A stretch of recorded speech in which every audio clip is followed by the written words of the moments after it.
everyone, welcome to the show. I'm Marie. Today we have a great program. I'm going to be introducing another nonprofit organization who's based in real life and in Second Life. Colleen is the executive director and founder of Nation.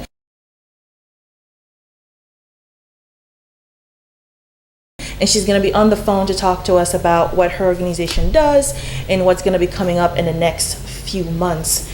Hi, Colleen. Hi, how are you today? I'm good. How are you? Fine. So, welcome to the show. Thank you very much. Hello, everyone. Hi. So, I'm glad we finally coordinated something. We've been trying so hard with all the move and natural disasters going on that we now able to talk on the phone.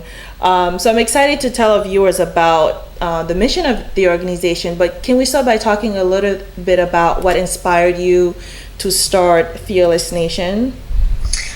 Yes, well, I had worked in new and emerging technology as a new business development person and in marketing for companies like Siemens and IEEE. And I don't know, I turned 40 and I come from a family where my father had very bad PTSD and it was untreated. And when PTSD is untreated, it gets quite severe. And he passed away. And it wasn't very pleasant. No one thinks life will bring seemingly his PTSD, and he would self-medicate with alcohol, etc. So I turned 40. My father had passed away. I was kind of looking ahead, and what am I going to do with the next 40 years? And I decided I wanted to do something to help people like my dad through growing up with my father. When you grow up with a parent who has PTSD, it's like alcoholism. It's like any other behavior. You too can get PTSD. It's passed down just through behavior. And so I was struggling with my own PTSD and getting a correct diagnosis. So just a number of things kind of converged all at once in 2008.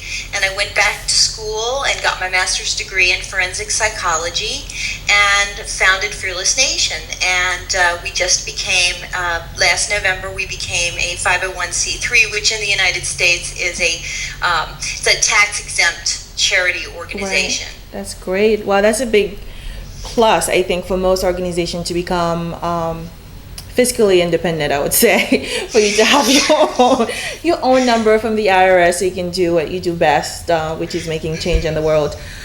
So that was a challenge, I'm sure. Is the organization, what would you say now is your big goal after accomplishing, getting your tax exempt? Is the mission evolving since the inception of the organization?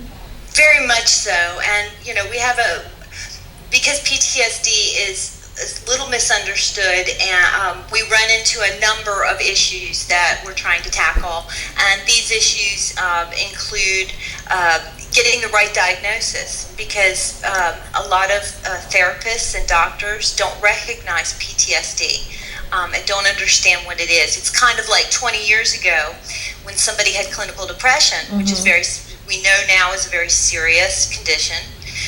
But back then, 20 years ago, people would just say, oh, cheer up, put a smile on your face, get over it. And then, of course, people would commit suicide and be hospitalized and everything else. PTSD is sort of the same thing. It's not very well understood.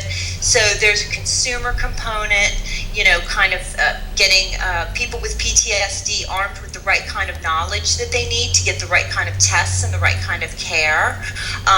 It's also for the spouses, especially of people with PTSD, and the children of people with PTSD. It's supporting them and getting them the information that they need. We really believe that knowledge is power. So what we try to do is give people the latest, based in scientific research, no junk science here, information on PTSD. And one of the more interesting things that has happened over the last 3 years is that we've discovered now with brain imaging that trauma actually does alter the shape and weight of the brain.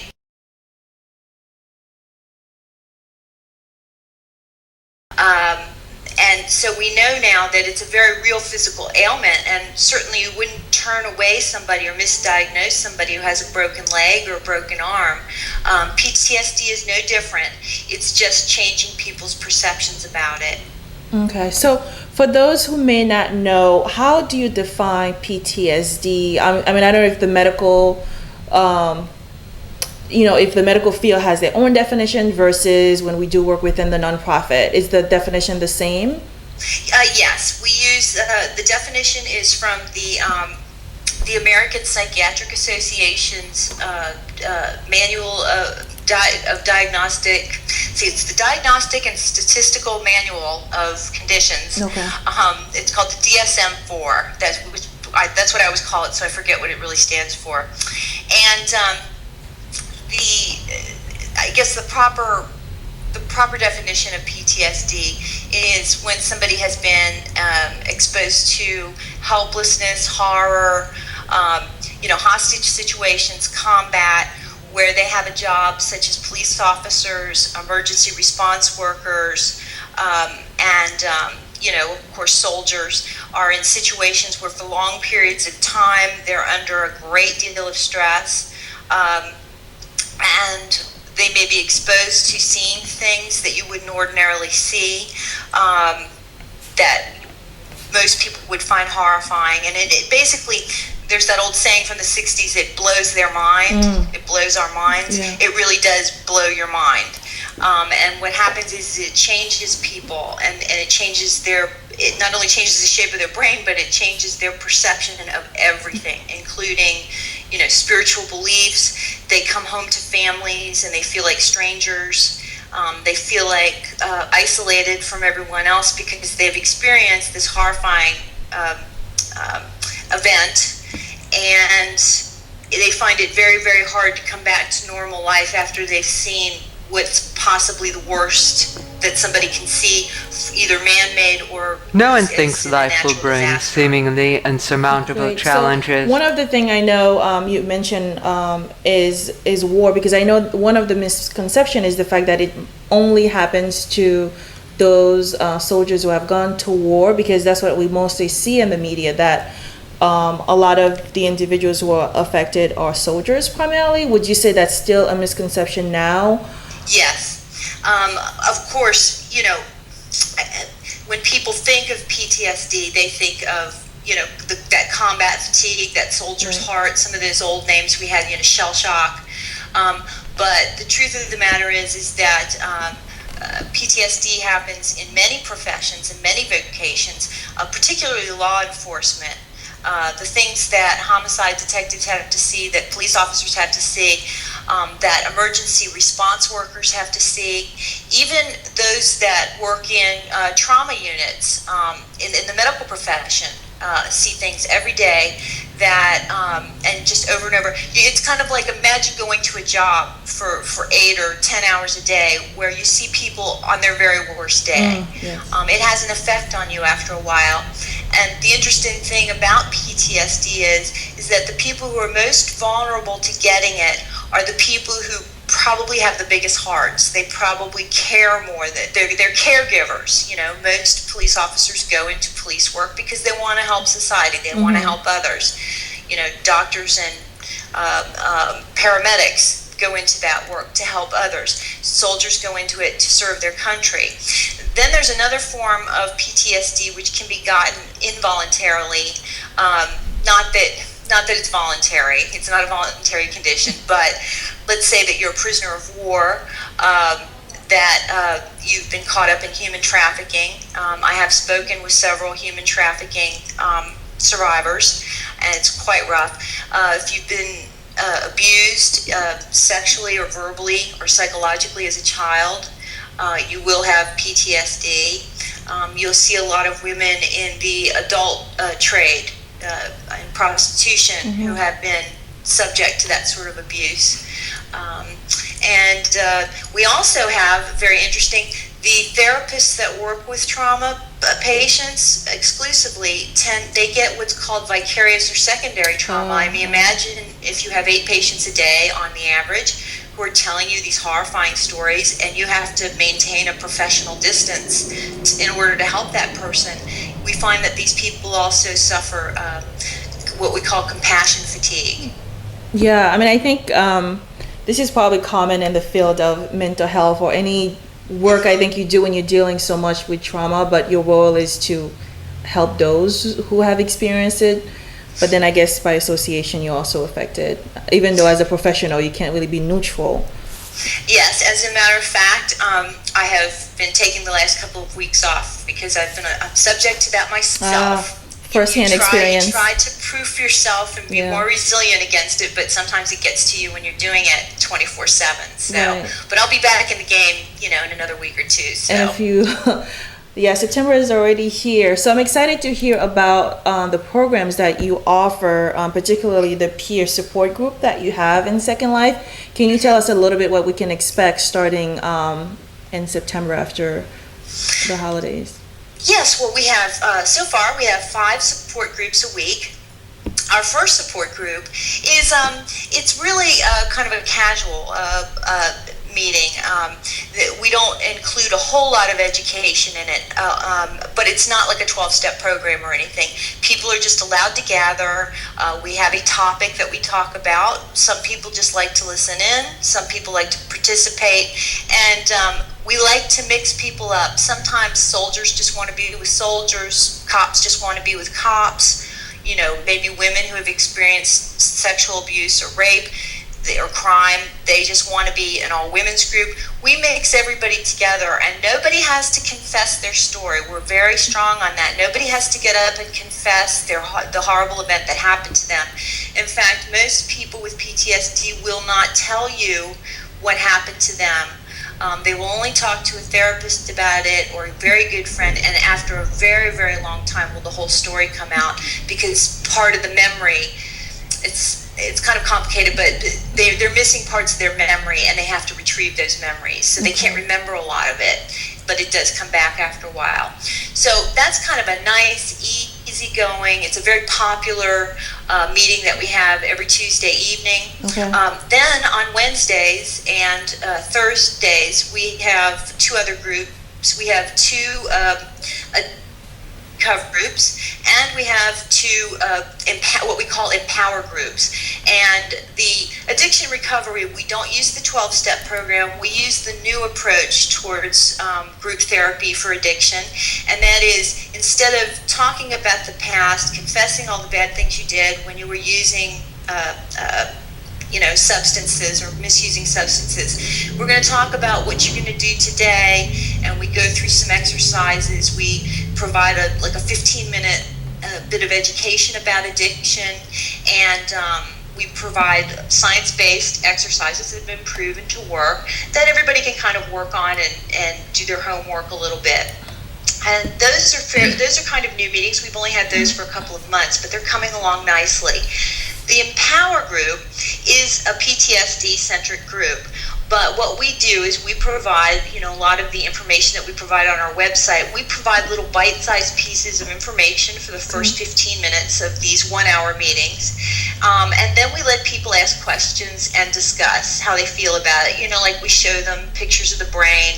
We talk about brain plasticity. We talk about things that we can do to manage our symptoms, because symptom management is probably, anxiety management is probably the hardest challenge for people with PTSD, because once they're triggered by a memory, they kind of go up into that red zone of anxiety. Okay. And we try to show them ways to apply the brakes.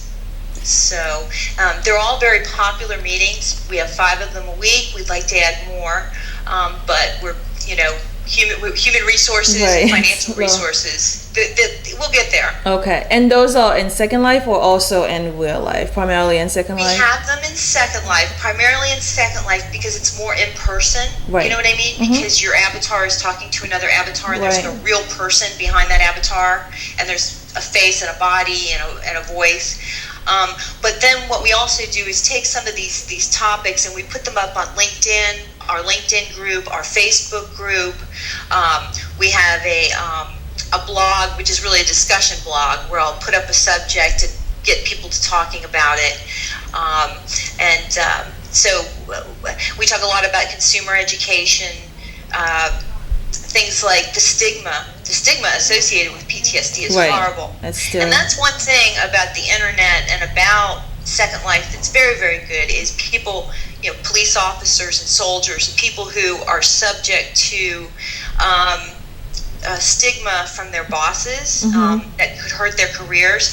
They can be anonymous. They can be anonymous and still participate in a very real way. Great. So they have some privacy without fearing repercussion because, they were able to share that information with a public.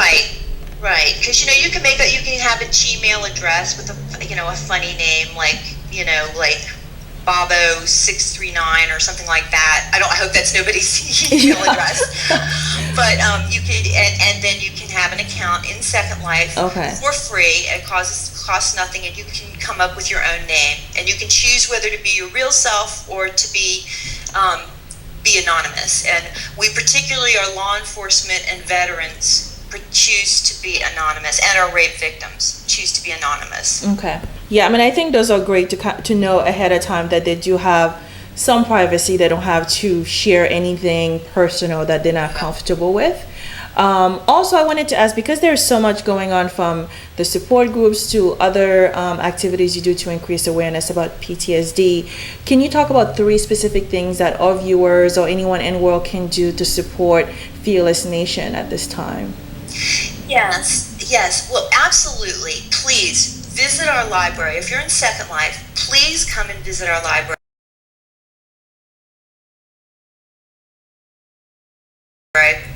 It's a wonderful library. We've got multimedia. We have nice big displays that kind of give you in layman's terms. We're very, very strict about doing things in layman's terms. We're not going to talk in academic terms because you lose people that way. So we encourage people to participate on our public sim. We have a public sim and a private sim. And the public sim has the library. We also have an amphitheater where we have concerts, where we all like to get together and have a good time. Live singers, real people behind their avatars performing from their home studios. So that's very important. Visit our library. It's great resource of information for you if you have PTSD, if you have a friend or a spouse or a family member who has PTSD. And we do have certain days that we allow children to participate on the sim. We don't allow child avatars, but we do allow, if children want to be with their parents at the PC and participate in some of our activities, we allow that. The second thing that I would say is just tell people to talk about PTSD. You don't have to, if you don't want to talk about Fearless Nation, that's fine. We'd love it if you did, because people would come and visit the website and get great information. But just in general, talk to people about PTSD. Get it out in the open. That banishes the stigma. It's not hidden anymore. The other thing is that if you can't donate because times are hard these days. The third thing that you could do to help out Fearless Nation and to help, we have over 500 members across the world. If you can't donate, and we understand, if you could volunteer an hour or 2 of your time to help us out with the social networking. We have downloadable posters and information that you can post at your place of work, in your communities. Start a group in your community. Lots of things that you can do. Great. So I think those are great ways for people to know, very specific ways, what your needs are right now. And then what's the best way to reach you if people are interested in joining the peer support group or just volunteering their time for such an amazing group? Well, you can email me at any time at Colleen 3K, and I'll spell that COLLEEN, the number 3, the letter K, at gmail.com.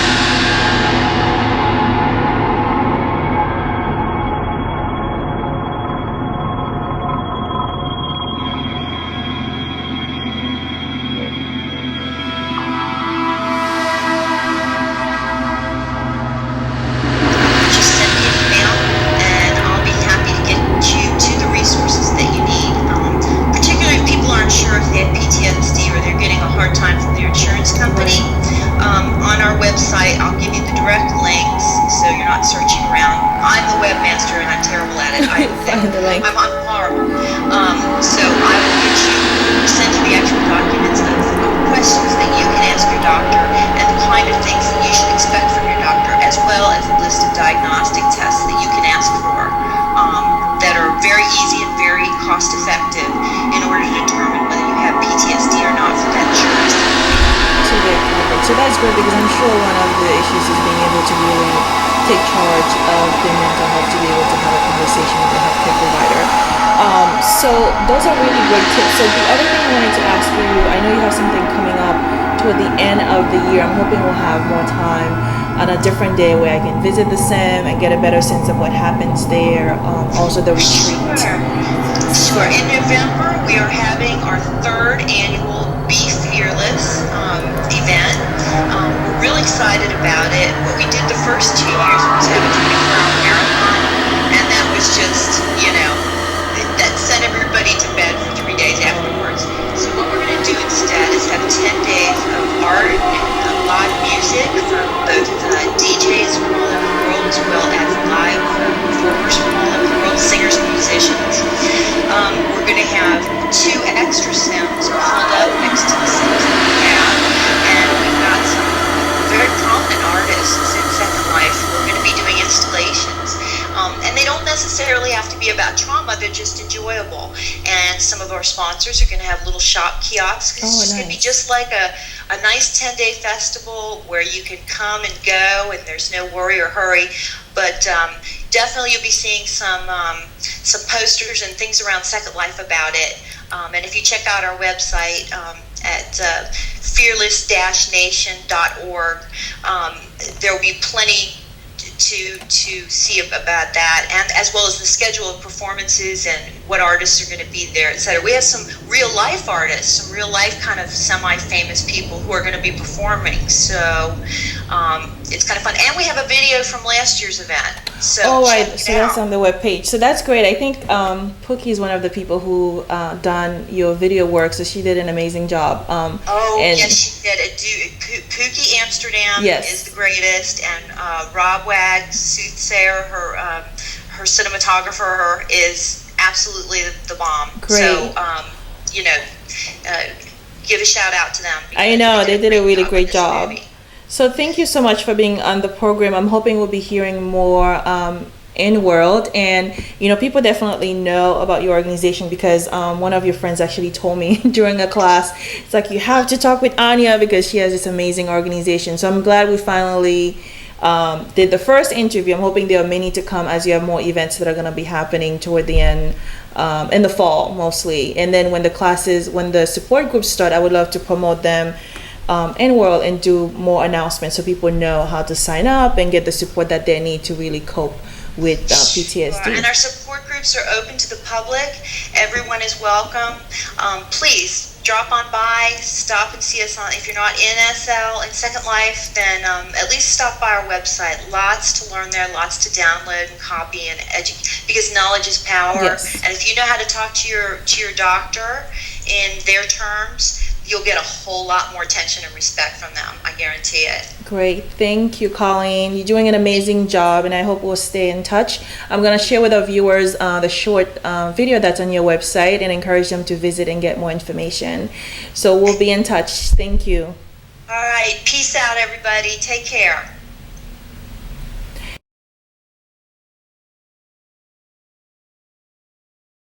Thank you everyone for watching the show. I'm going to close the program with a short video about Fearless Nation. Colleen gave you all our contact information to go on the website, and you'll be learning more about the services that they have to provide. So thank you everyone for watching locally and in world. I appreciate your support.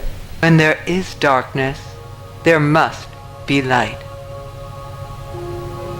Welcome to Fearless Nation, an international, non-denominational, multicultural community of post-traumatic stress disorder and trauma survivors.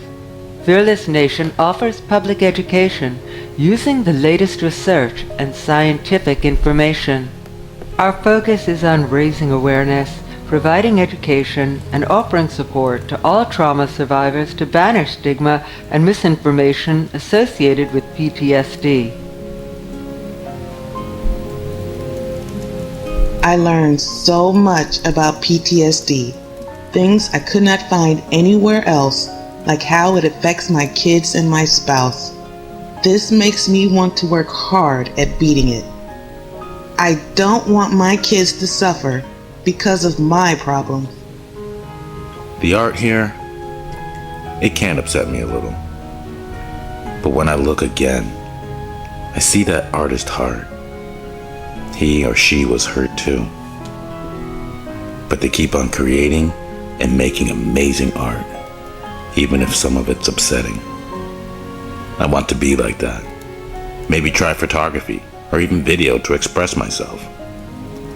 Fearless Nation really helps me feel in charge of my recovery.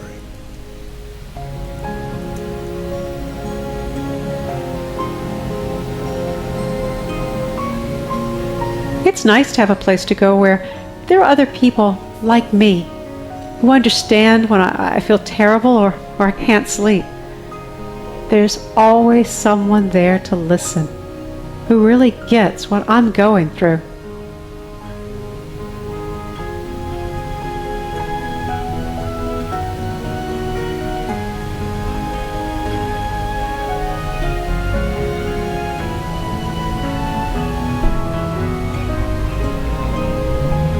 Open and free to the public, one can attend enlightening discussions about trauma and post-traumatic stress disorder with friends from across the globe, family, and caregivers.